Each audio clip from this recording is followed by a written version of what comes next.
إن الحمد لله نحمده ونستعينه ونستغفره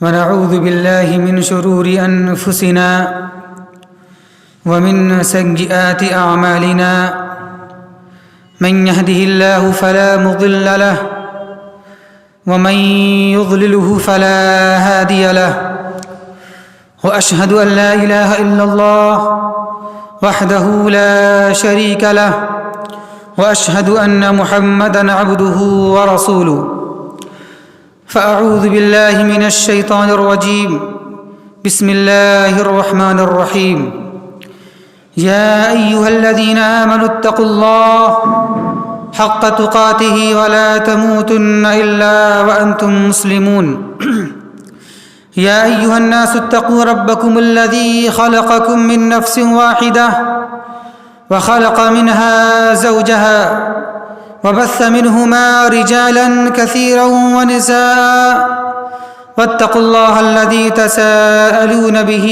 والأرحام إن الله كان عليكم رقيبا يا أيها الذين آمنوا اتقوا الله وقولوا قولا سديدا يصلح لكم أعمالكم ويغفر لكم ذنوبكم ومن يطع الله ورسوله فقد فاز فوزا عظيما أما بعد فإن أحسن الكلام كلام الله وخير الهدى هدي محمد صلى الله عليه وسلم وشر الأمور محدثاتها وكل محدثة بدعة وكل بدعة ضلالة وكل ضلالة في النار قال الله تبارك وتعالى في القرآن المجيد والفرقان الحميد فأعوذ بالله من الشيطان الرجيم بسم الله الرحمن الرحيم ومن يشاقق الرسول من بعد ما تبين له الهدى ويتبع غير سبيل المؤمنين نوله ما تولى ونصله جهنم وساءت مصيرا محترم سامعین کرام و معزز حاضرین جمعہ، ہمارا موضوع چل رہا تھا کہ منہج سلف کیا ہے، اور پچھلے ہفتے ہم نے سلف کا 8واں منہج ذکر کیا تھا، اور وہ یہ تھا کہ فہم سلف یعنی صحابہ کرام کے فہم کو اختیار کیا جائے، اور فہم سلف کو ماننے کے دلائل کیا ہیں، اس تعلق سے اس سے پہلے باتیں آ چکی ہیں۔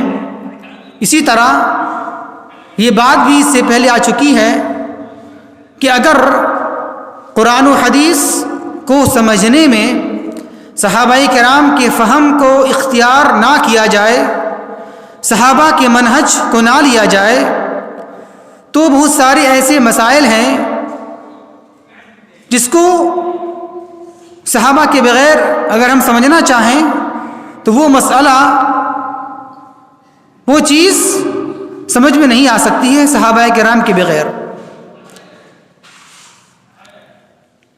لیکن یہاں پر فہمی صحابہ کے تعلق سے صحابہ کرام کے قول و عمل اور ان کے فہم کے تعلق سے ایک سوال پیدا ہوتا ہے، اور وہ یہ ہے کہ آخر صحابہ کرام کا فہم، ان کا قول و عمل کب دلیل ہوگا، کب حجت ہوگا، کب مانا جائے گا؟ ایک سوال ہے۔ سوال کیا ہے؟ سوال یہ ہے کہ صحابہ کرام کا فہم، ان کا قول و عمل کب دلیل مانا جائے گا، کب حجت مانا جائے گا؟ تو اس کا دو جواب ہے۔ پہلا جواب یہ ہے کہ صحابہ کرام کا فہم اور ان کا قول و عمل اس وقت دلیل اور حجت مانا جائے گا جب تک کہ وہ واضح دلیل اور واضح نص کے مخالف نہ ہو، اس کے معارض نہ ہو، تب اس وقت صحابہ کرام کا فہم ان کا قول، ان کا عمل حجت اور دلیل مانا جائے گا۔ لیکن جب واضح نص کے مقابلے میں، دلیل کے مقابلے میں جب صحابہ کرام کا فہم، ان کا قول و عمل دلیل کے مخالف ہو، نص کے مخالف ہو، نبی کے فرمان کے مخالف ہو، تو اب ایسے وقت میں صحابہ کرام کا فہم، ان کا قول و عمل کو نہیں مانا جائے گا۔ یہ ہے، اور یہ اصول اللہ نے بیان کیا ہے کہ اگر جب کسی مسئلے میں اختلاف ہو جائے اور اس مسئلے کے اندر واضح دلیل موجود ہو، نبی کا فرمان آ جائے، تو اختلاف کو چھوڑ کر نبی کی حدیث کو لے لیا جائے گا، واضح دلیل کو لے لیا جائے گا، اور سب کی بات کو چھوڑ دی جائے گی، سب کی بات کو رد کر دیا جائے گا۔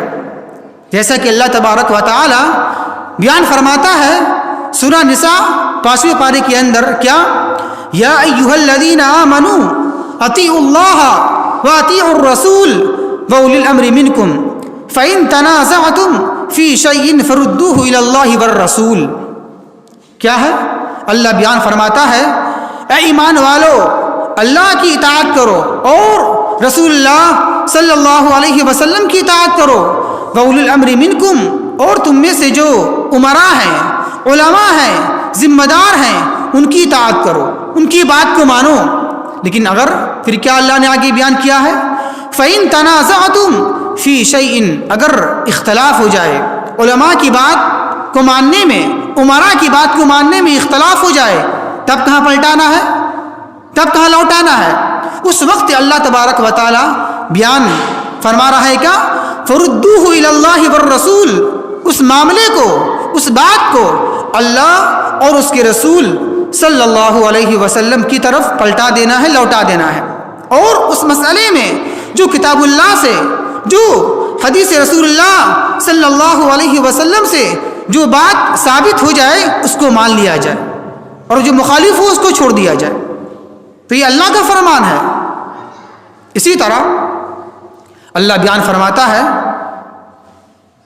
5 پارے کے اندر، کیا فلا وربک لا یؤمنون حتی یحکموک فیما شجر بینہم ثم لا یجدوا فی انفسہم حرجا مما قضیت ویسلموا تسلیما۔ کیا کہ فلا وربک، اے میرے نبی، اے میرے محبوب صلی اللہ علیہ وسلم، آپ کے رب کی قسم، وہ مومن ہو ہی نہیں سکتا، وہ ایمان والا ہو ہی نہیں سکتا جب تک کہ وہ اپنے اختلافات میں آپ کو حاکم نہ مان لے، آپ کو فیصل نہ مان لے، آپ کو جج نہ مان لے۔ اگر اختلاف ہو جائے کسی مسئلے میں تو آپ کو حاکم ماننا ہے، آپ جو فیصلہ کر دیں، آپ جو بیان فرما دیں اس کو مان لیا جائے۔ پھر آپ کے فیصلہ آنے کے بعد دل میں کسی قسم کا تنگی محسوس نہ ہو کہ یہ اگر مگر چوں چرا نہیں ہونا چاہیے، بس نبی کا فرمان آ گیا، نبی کی حدیث آ گئی، بس مان لیا جائے، چوں چرا اگر مگر نہ کیا جائے۔ وَيُسَلِّمُوا تَسْلِيمًا، اور پوری طریقے سے نبی کی بات کو مانا جائے۔ تو یہ اللہ کا اصول ہے۔ اللہ بیان کر رہا ہے اپنے نبی کے بارے میں کہ اگر اختلاف ہو جائے کسی مسئلے میں اور اس مسئلے کے اندر میں نبی کی بات آ جائے، نبی کی حدیث آ جائے، تو اب سب کو چھوڑ کر نبی کی بات کو مان لیا جائے گا اور سب کی بات کو چھوڑ دیا جائے گا۔ اسی طرح اللہ بیان فرماتا ہے 18 پارے کے اندر سورہ نور میں، کیا انما کان قول المؤمنین اذا دعوا الى اللہ ورسولہ لیحکم بینہم ان یقولوا سمعنا واطعنا واولئک هم المفلحون۔ کیا ہے معنی؟ اللہ تبارک و تعالی بیان فرماتا ہے کہ انما کان قول المؤمنین، کہ یقیناً بے شک مومنین کا قول، مومنین کا منہج، مومنین کا کہنا یہ ہوتا ہے جب انہیں بلایا جاتا ہے، اذا دعوا الی اللہ ورسولہ، جب انہیں دعوت دی جاتی ہے، انہیں بلایا جاتا ہے اللہ اور اس کے رسول صلی اللہ علیہ وسلم کی جانب، لیحکم بینہم، تاکہ جو اختلاف ہوا ہے اس میں فیصلہ کر دیا جائے، فیصلہ کر دیا جائے، تو ان کا کہنا یہ ہوتا ہے، وہ یہ کہتے ہیں کہ سمعنا واطعنا، ہم نے سنا اور ہم نے اطاعت کی. اور اس تعلق سے ایسے لوگوں ہی کے بارے میں اللہ آگے بیان کرتا ہے وَأُولَئِكَ هُمُ الْمُفْلِحُونَ، یہی لوگ کامیاب ہیں جو لوگ نبی کی بات کو آنے کے بعد سب کی بات کو چھوڑ دیں، ٹھکرا دیں. وَأُولَئِكَ هُمُ الْمُفْلِحُونَ، یہی لوگ کامیاب لوگ ہیں. اسی طرح اللہ بیان فرماتا ہے 22ویں پارے کے اندر کہ وَمَا كَانَ لِمُؤْمِنٍ وَلَا مُؤْمِنَةٍ اذا قضى الله ورسوله امرا ان يكون لهم الخيرة من امرهم ومن يعص الله ورسوله فقد ضل ضلالا مبينا. کیا اللہ بیان فرماتا ہے کہ کسی مومنہ عورت کے لیے اور کسی مومن مرد کے لیے یہ جائز نہیں ہے کہ اپنا فیصلہ دکھائے، اپنا فیصلہ کرے جب اس مسئلے کے اندر میں اللہ کے رسول اور اللہ فیصلہ کر دے تو اسے اختیار باقی نہیں رہتا ہے کہ اب اس مسئلے میں اپنی رائے پیش کرے، اپنا دکھائے. نہیں، جب کسی مسئلے کے اندر میں اللہ کا فیصلہ، اللہ کی نبی صلی اللہ علیہ وسلم کا فیصلہ آ جائے تو اب اس کے بعد کسی کا فیصلہ چلنے والا نہیں ہے، اختیار چلنے والا نہیں ہے. اس کے بعد اللہ بیان کرتا ہے وَمَن يَعْصِ اللَّهَ وَرَسُولَهُ فَقَدْ ضَلَّ ضَلَالًا مُبِينًا. تو اب جو شخص رسول کے فیصلہ آنے کے بعد، اللہ کا فیصلہ آنے کے بعد جو مخالفت کرے گا تو وہ گمراہی میں چلا جائے گا، گمراہ ہو جائے گا. تو خلاصہ یہ نکلا کہ صحابہ کا قول و عمل، صحابہ کا فہم اس وقت دلیل بنے گا جب وہ واضح دلیل، واضح نص کے مخالف نہ ہو، معارض نہ ہو. اور اس کی بہت ساری مثالیں موجود ہیں. چند مثالیں ہم پیش کریں گے آپ کے سامنے ہم کہ جب صحابہ کرام کے درمیان اختلاف ہوتا تھا اور اختلاف کی موجودگی میں جب حدیث رسول آ جایا کرتی تھی تو سارے صحابہ کا موقف یہ تھا، ان کا منہج یہ تھا، ان کا طرز یہ تھا کہ سب کی بات کو چھوڑ دیا کرتے تھے اور اللہ کی نبی صلی اللہ علیہ وسلم کی بات کو مان لیا کرتے تھے. اس کی مثال ذرا دیکھیں آپ، چند مثال دیں گے. پہلی مثال کیا ہے؟ اللہ کی نبی صلی اللہ علیہ وسلم کی وفات کے بعد دفن کرنے کا مسئلہ. یعنی جب اللہ کے رسول صلی اللہ علیہ وسلم کی وفات ہو گئی، ان کے انتقال ہو گیا، تو اب سارے صحابہ کے اندر اختلاف ہو گیا کہ دفن کہاں کیا جائے، دفن کہاں کیا جائے. کسی نے یہ کہا کہ اللہ کے نبی کو دفن کر دیا جائے، جہاں سارے صحابہ مدفون ہیں وہاں دفن کر دیا جائے. تو سب لوگوں نے اپنی اپنی رائے پیش کی، یہاں دفن کیا جائے، وہاں دفن کیا جائے. تو اسی موقع پر اور ایسے حالات میں، ایسے وقت میں حضرت ابو بکر صدیق رضی اللہ تعالی عنہ نے نبی کی حدیث بیان کر دی، نبی کا فرمان پیش کر دیا سب کے درمیان، سب کے سامنے. کیا؟ ترمذی کی حدیث ہے کہ سن لو اے لوگوں، سن لو، اللہ کا فرمان ہے، یہ اللہ کی نبی کا فرمان ہے. کیا؟ اللہ کی نبی صلی اللہ علیہ وسلم نے ارشاد فرمایا کہ ما قبض، کیا؟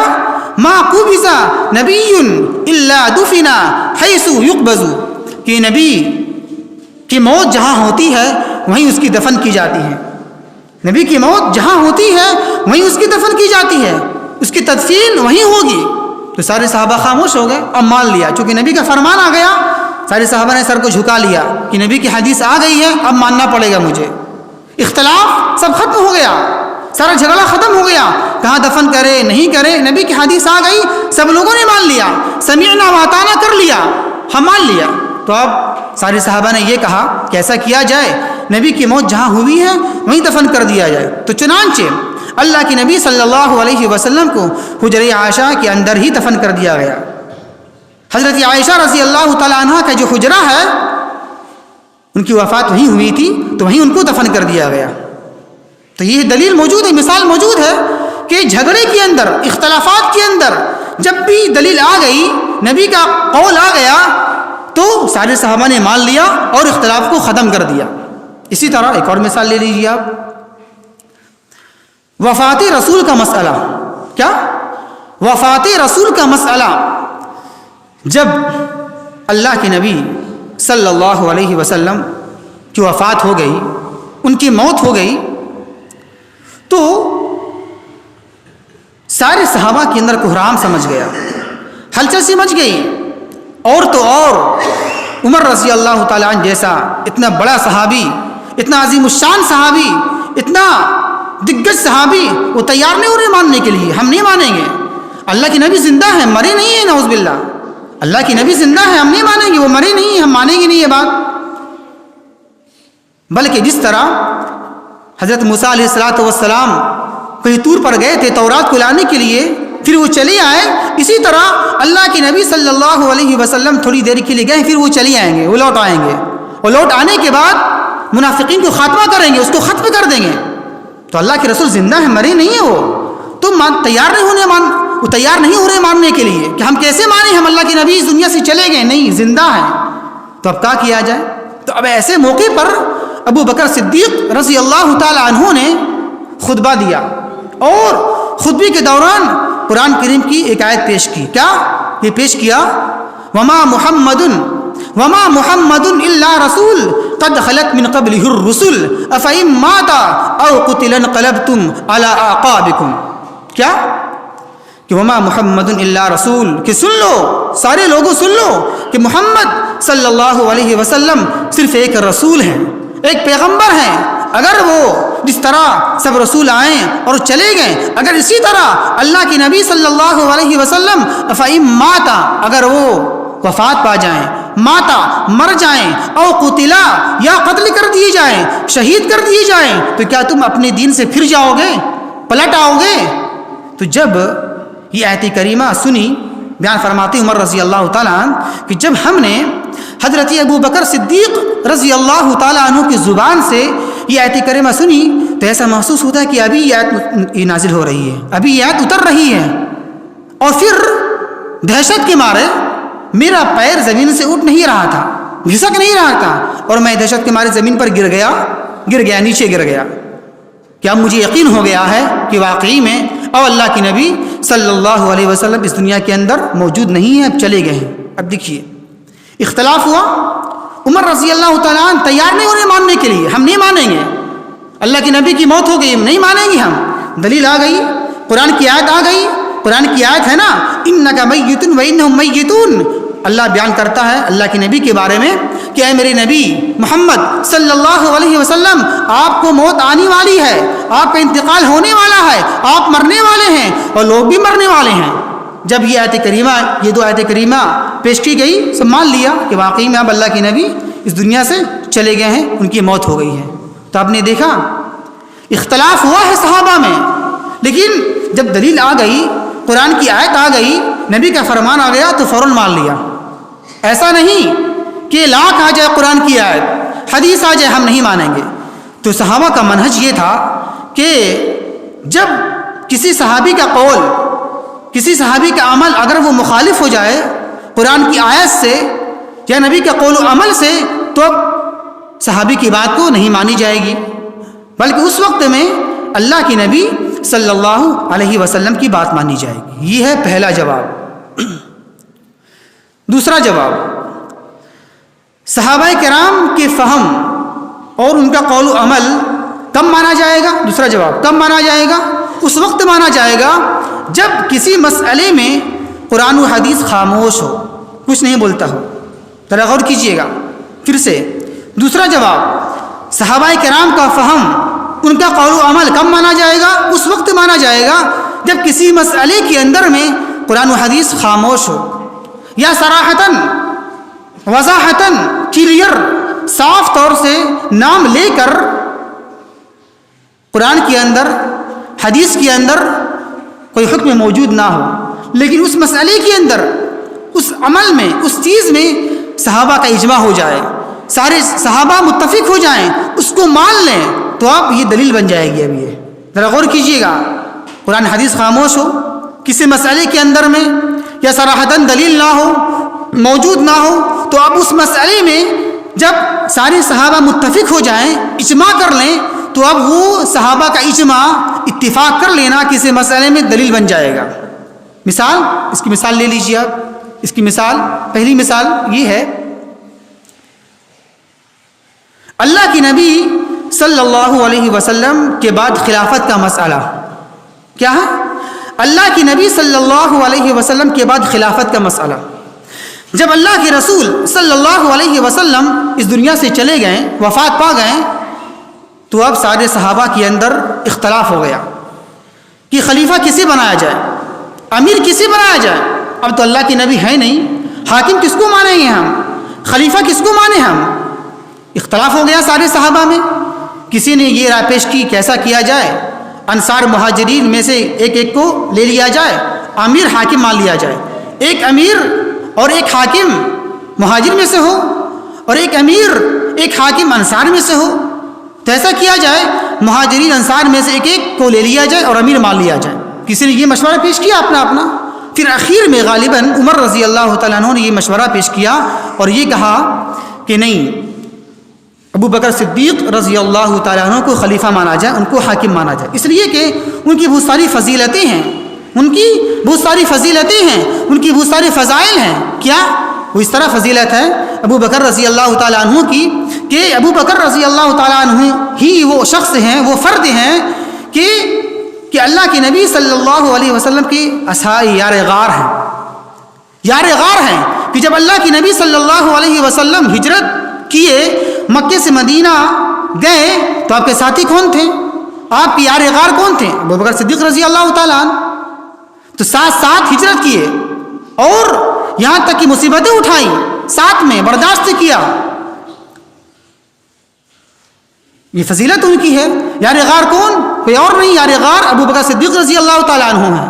اسی طرح ان کی فضیلت یہ بھی ہے کہ جب اللہ کے رسول صلی اللہ علیہ وسلم اسراء معراج گئے، معراج کا واقعہ جب پیش آیا، جب اللہ کی نبی صلی اللہ علیہ وسلم راتوں رات مسجد حرام سے مسجد اقصی تشریف لے گئے اور پھر وہاں سے ساتوں آسمان کی سیر کی، جنت کا جہنم کا مشاہدہ کیا، نظارہ کیا، سب کو دیکھا. پھر وہاں سے دیکھنے کے بعد کہاں آئے، مکے میں آئے، تو آ کے بالکل کنارے بیٹھ گئے چپکے سے کہ لوگ میری بات کو مانیں گے نہیں. اگر یہ کہیں ہم سب کے سامنے کہ ہم ساتوں آسمان کی سیر کر کے آئے ہیں تو لوگ میری بات مانیں گے نہیں. واقعی میں ایسا ہی ہوا. لوگوں نے آپ کی بات کو نہیں مانا، جھٹلا دیا. تو جب ابو بکر صدیق رضی اللہ تعالیٰ عنہ نے جب یہ سنا، یہ واقعہ سنا کہ میرے نبی یہ بات کہہ رہے ہیں، فرما رہے ہیں کہ ہم راتوں رات کہاں گئے، مسجد اقصی گئے اور پھر وہاں سے راتوں رات ساتوں آسمان کی سیر کیا، تو فوراً مانا کہ نہیں، بالکل صحیح بات، نبی کی بات بالکل ہم مانیں گے، یہ واقعی بالکل صحیح ہے، ہم مان کے رہیں گے. آپ مانو نہ مانو لیکن ہم یہ مانتے ہیں نبی کا یہ فرمان جو ہے، یہ قول جو ہے، ہم معراج کر کے آئیں، بالکل صحیح ہے، ہم مانیں گے. تو اسی بنا پر ایسے موقع پر ہی اللہ کے نبی صلی اللہ علیہ وسلم نے ابو بکر رضی اللہ تعالیٰ عنہ کو صدیق کا لقب دیا. صدیق، یہ سچ بولنے والے ہیں، تصدیق کرنے والے ہیں. تو ایسے ہی موقع پر صدیق کا لقب ملا ہے ابو بکر رضی اللہ تعالیٰ عنہ کو.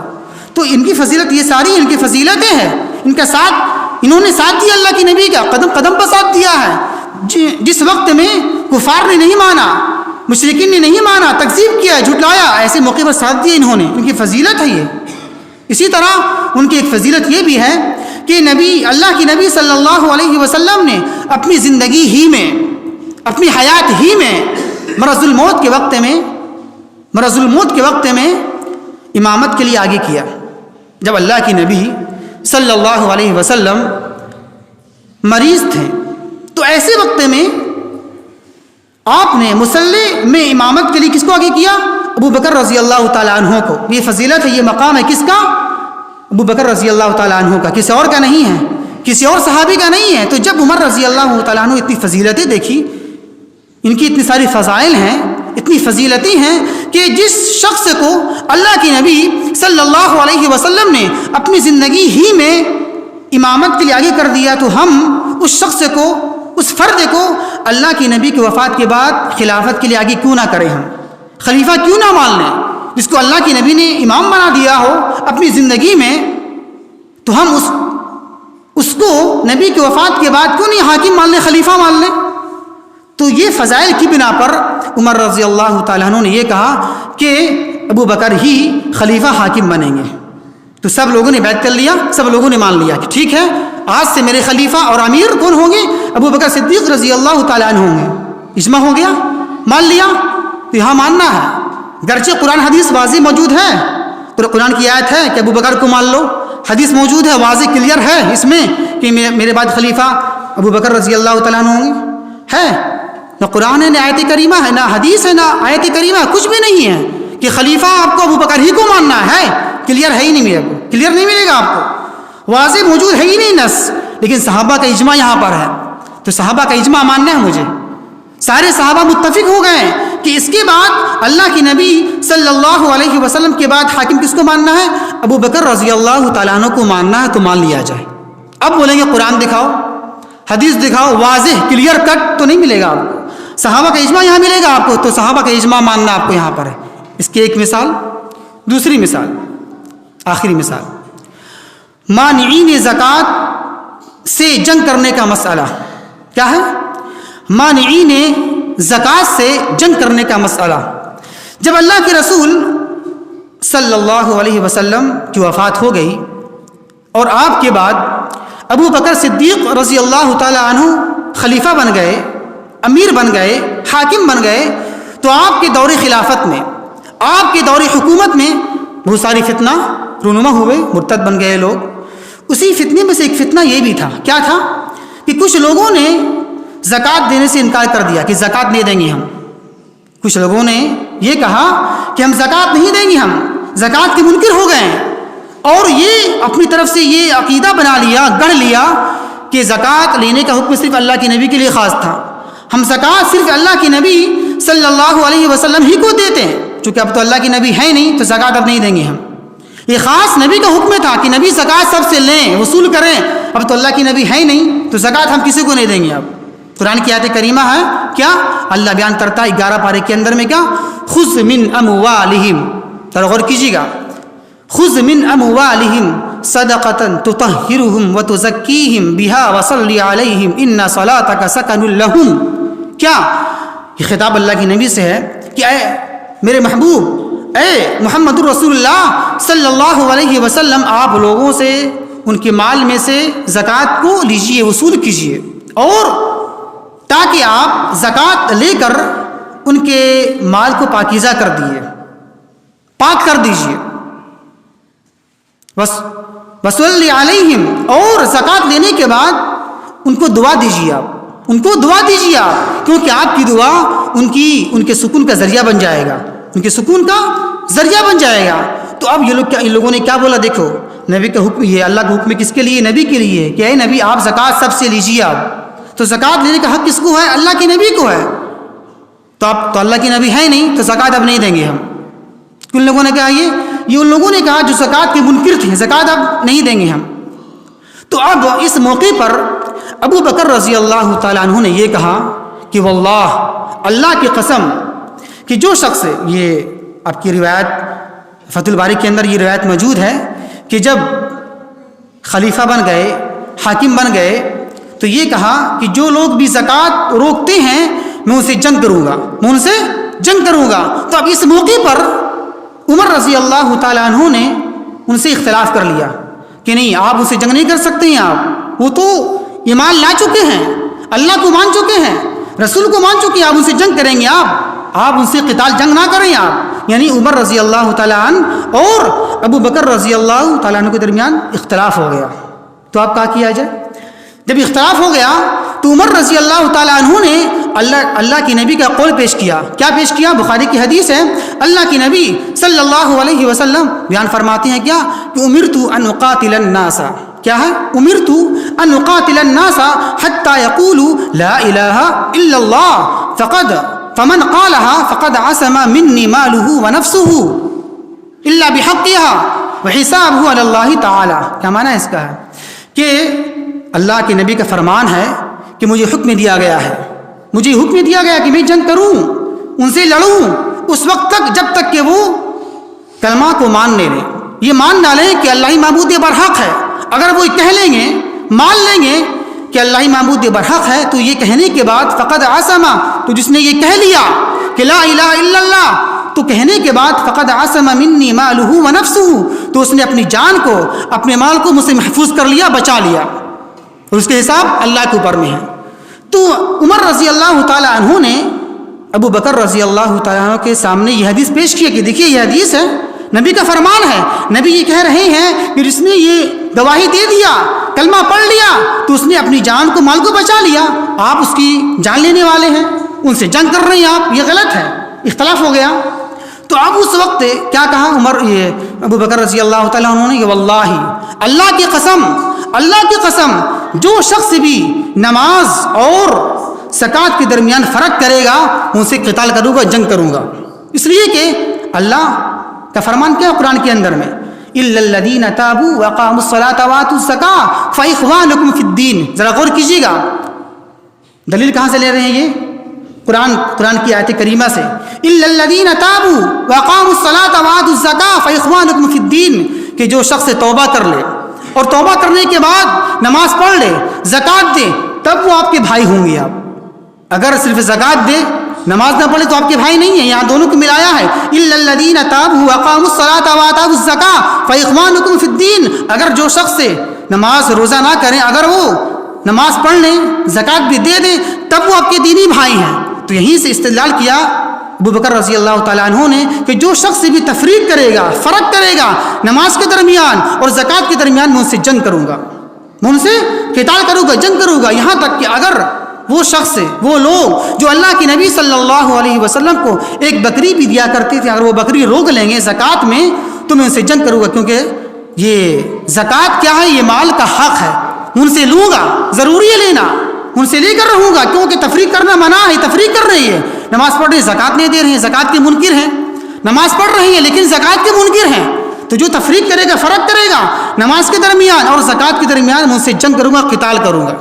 تو جب یہ استقامت دیکھا عمر رضی اللہ تعالیٰ عنہ نے کہ تو ثابت قدم ہیں، ہٹ نہیں رہے ہیں، تو عمر رضی اللہ تعالیٰ عنہ یہ بیان فرماتے کہ مجھے بھی ابو بکر صدیق رضی اللہ تعالیٰ عنہ کا یہ ثابت قدمی دیکھ کر میں سمجھ گیا کہ یہ آپ کا جو قول ہے اور یہ منہج ہے، سوچ ہے، موقف ہے، وہ صحیح ہے، درست ہے، بالکل آپ بالکل درست پر قائم ہیں۔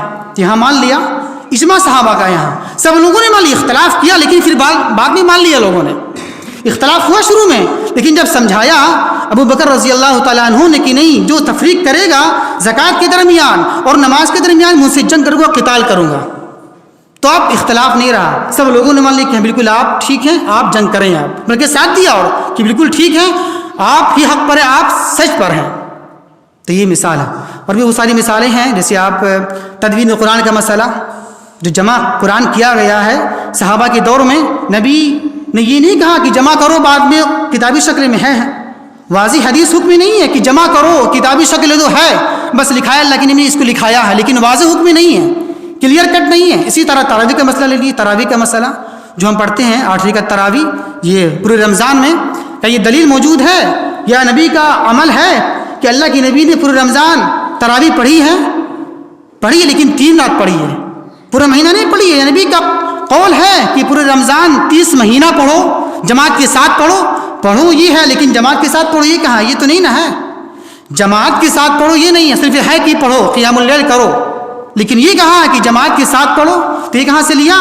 عمر رضی اللہ تعالیٰ عنہ نے اس پر اجماع کیا ہے، سارے صحابہ نے مان لیا، اس کو بولا کہ ایسا کیا جائے کہ سارے مقتدیوں کو، سارے لوگوں کو ایک امام کے پیچھے جمع کر دیا جائے، تو اس کو مان لیا سارے صحابہ نے، تو وہیں سے اس کو لینا ہے مجھے، نبی کا قول نہیں ہے، نبی کا عمل نہیں ہے کہ جماعت کے ساتھ پورے مہینہ پڑھنا، دکھا دے کوئی، ہے ہی نہیں، اشارتاً موجود ہے، وضاحتاً نہیں ہے، کلیئر کٹ نہیں ہے کہ پورے مہینہ